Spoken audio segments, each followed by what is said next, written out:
till people are being, are brought to safety. Kabir, on the larger implications, we've just seen a statement from Qatar officially siding with Hamas. We are going to see the entire region, in a sense, destabilized if it was ever even in a state of fragile stability. Go ahead.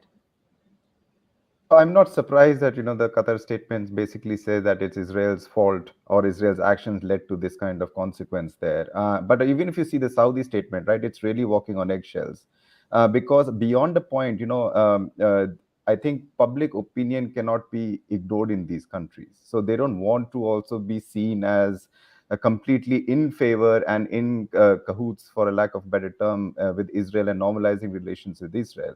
But in my opinion, I think as bad as the situation is, I think Israel and the Arab world should make sure that their reconciliation continues at some level. Because, look, what are we talking about in this reconciliation? We are talking about security, of course, but we are talking about economic prosperity. We are talking about working with countries like the US, Europe, India, and building trade bridges and building new economic routes and so on and so forth. So I think that benefits the people, as Ambassador Suri was saying, people of countries even like Lebanon, who have been sort of stuck between a wall and a stone. So I think some of these fault lines that had been brushed aside a little bit are now sort of much more in the open. And it will not be easy, at least in the near term after this attack, to navigate this situation. Absolutely. Let me start taking final comments, especially for our Israeli guests. I think I feel responsible to allow them to go back to their people and find out what's happening. But Ambassador Suri, just the first thing with all your years of experience in diplomacy that you'd be immediately looking out for? I think diplomacy is going to have to take a backseat for the next few days. That is going to come later. First, the Israelis are going to respond and respond hard. And it's only after they've extracted a measure of retribution that the diplomatic wheels will start churning again.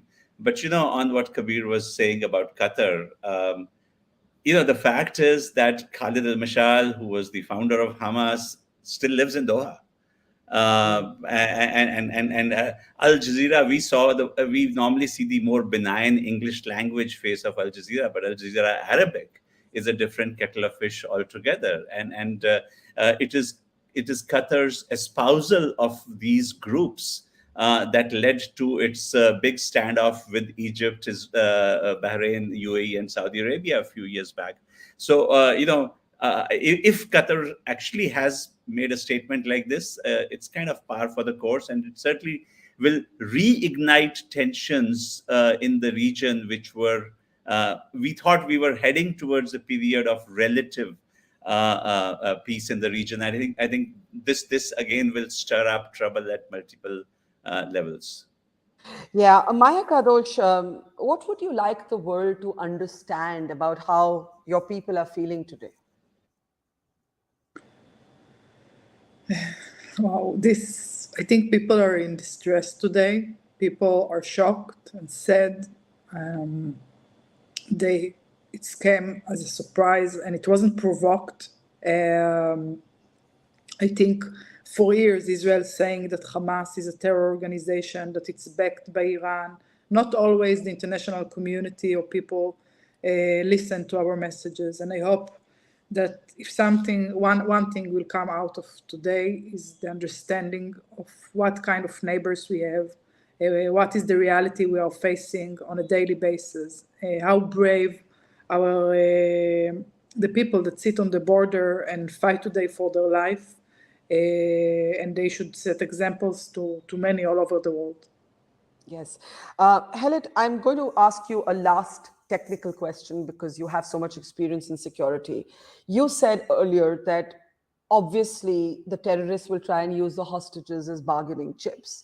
You said also that could really complicate the timeline of how Israel might want to retaliate.